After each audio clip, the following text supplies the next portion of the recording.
जारी है। दोस्तों थोड़ा और पेशेंस बना रखिएगा क्योंकि राष्ट्रीय गान होगा। राष्ट्रीय गान के बाद में हम लोग निकलेंगे, लेकिन एक चीज तय है, आपका 24 में कुछ अच्छी खबरें भी आई और कुछ बुरी भी रही, लेकिन आप लोगों के एकजुट होने की वजह से, आप लोगों के आंदोलन करने से एक बड़ा फायदा हुआ। जो सहारा इंडिया कंपनी है उसके लिए पोर्टल भी आया सीआरसी का, कुछ लोगों का आंशिक ही भुगतान सही लेकिन शुरुआत हुई उसका। सहारा इंडिया का पीएसएल इंडिया का लोड़ा कमेटी के माध्यम से भी आंशिक भुगतान हुआ है। अगर यही तरीका रहा तो 500 वर्ष बीत जाएंगे, भुगतान नहीं हो पाएगा। उसके लिए भी इनको तरीका बदलना होगा। और जिस कानून की संपूर्ण भारत में चर्चा होती है, जिसे अनियमित जमा योजना पाबंदी कानून सन 2019 कहा जाता है, जिसको लेकर के हिंदुस्तान के कई ऐसे संगठन हैं, आंदोलन कर रहे हैं, जागरूक कर रहे हैं, एकजुट कर रहे हैं। और उस कानून में ऐसी क्या ताकत है, आज बता दें। सदी के महानायक अमिताभ बच्चन जी वर्ष 2019 को लेकर के एक फिल्म बनी है, हम आपको चाहोगे तो दे देंगे। रजनीकांत जी भी, इस कानून में क्या पावर है, उस फिल्म से सारी चीजें क्लियर हो जाती हैं। और इस कानून में एक प्रावधान है कि हर कंपनी, हर क्रेडिट कोऑपरेटिव सोसाइटी के पीड़ित जमाकर्ता का भुगतान एक टाइम बाउंड में सुनिश्चित होता है। लेकिन जब आवेदन हुए हैं, चाहे तहसील स्तर पे हुए हैं, चाहे जिले स्तर पे हुए हैं, आखिर उनके सक्षम अधिकारी आपके आवेदन पे कार्रवाई क्यों नहीं कर रहे हैं? इसके पीछे जो आपके सामने हर जिले में एक चीज आती है, सक्षम अधिकारी कहता है कि हमारे पास अभी शासनादेश, यही सत्य है ना। आवेदन हुए 1.5 साल हो गए, 1 साल लगभग आपका पोर्टल पे आवेदन हो गया। कंपनी को यदा कदा केवल कहने के लिए कंपनी को नोटिस भेजी गई है, लेकिन कंपनी के खिलाफ अभी कोई बड़ी कार्रवाई नहीं हुई है। व्हाट्सएप को लेकर के जो अभी अन्य संगठन बोल देते हैं, कड़वा सत्य ये है कि चीफ सेक्रेटरी दुर्गा शंकर मिश्रा को हाई कोर्ट में आपके संगठन ने सन 2023 में तलब किया था। तब उन्होंने हाई कोर्ट में बताया था कि नियमावली बना करके केंद्र सरकार को भेज दी गई है, अभी मंजूरी नहीं मिली है। कुछ और समय बीता तो मैंने प्रदेश सरकार से पूछा, क्या नियमावली को मंजूरी मिल गई? उत्तर प्रदेश के माननीय मुख्यमंत्री योगी आदित्यनाथ के विशेष सचिव ने जो जानकारी मुझे दी कि नियमावली को अभी तक केंद्र सरकार ने मंजूरी नहीं दी है।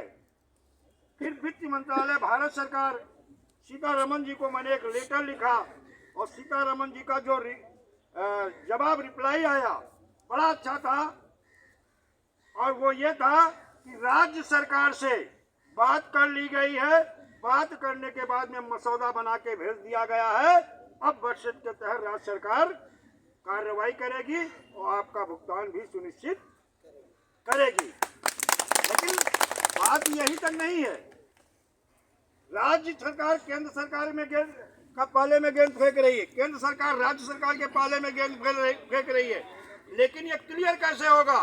राज्य सरकार कर रही नियमावली को मंजूरी नहीं मिली, केंद्र सरकार बता रहा है कि राज्य सरकार से बात करके मसौदा बना के राज्य सरकार को भेज दिया गया है। धारा 7 बजट में जो है, धारा 7 में जो प्रावधान है, राज्य सरकार के पास अधिकार है कि सक्षम अधिकारी की नियुक्ति करना, और वो सक्षम अधिकारी की नियुक्ति मंडलायुक्त और सहायक मंडलायुक्त के रूप में हो गई है। अब धारा 8 क्या कहती है? धारा 8 यह कहती है कि राज्य सरकार ही निर्देशित न्यायालय का गठन करेगा। निर्देशित न्यायालय का गठन हो गया है, हाई कोर्ट का आदेश भी हो गया है, लेकिन निर्देशित न्यायालय में सक्षम अधिकारियों द्वारा एक भी मुकदमा अभी बजट का पूरे यूपी में नहीं गया है। अब बात आती है इसे क्लियर कैसे होगा? आज 19 तारीख समाप्त हो गई, लगभग खत्म है, और इसी महीने में उत्तर प्रदेश के चीफ सेक्रेटरी मनोज कुमार सिंह को अगले महीने में हाई कोर्ट में तलब करेंगे और बस एक्ट की अनुपालना सुनिश्चित कराएंगे और इसके साथ में आपको भुगतान सुनिश्चित कराएंगे। दो चीजें हैं, जो संख्या बल होती है इससे सरकार डरती है,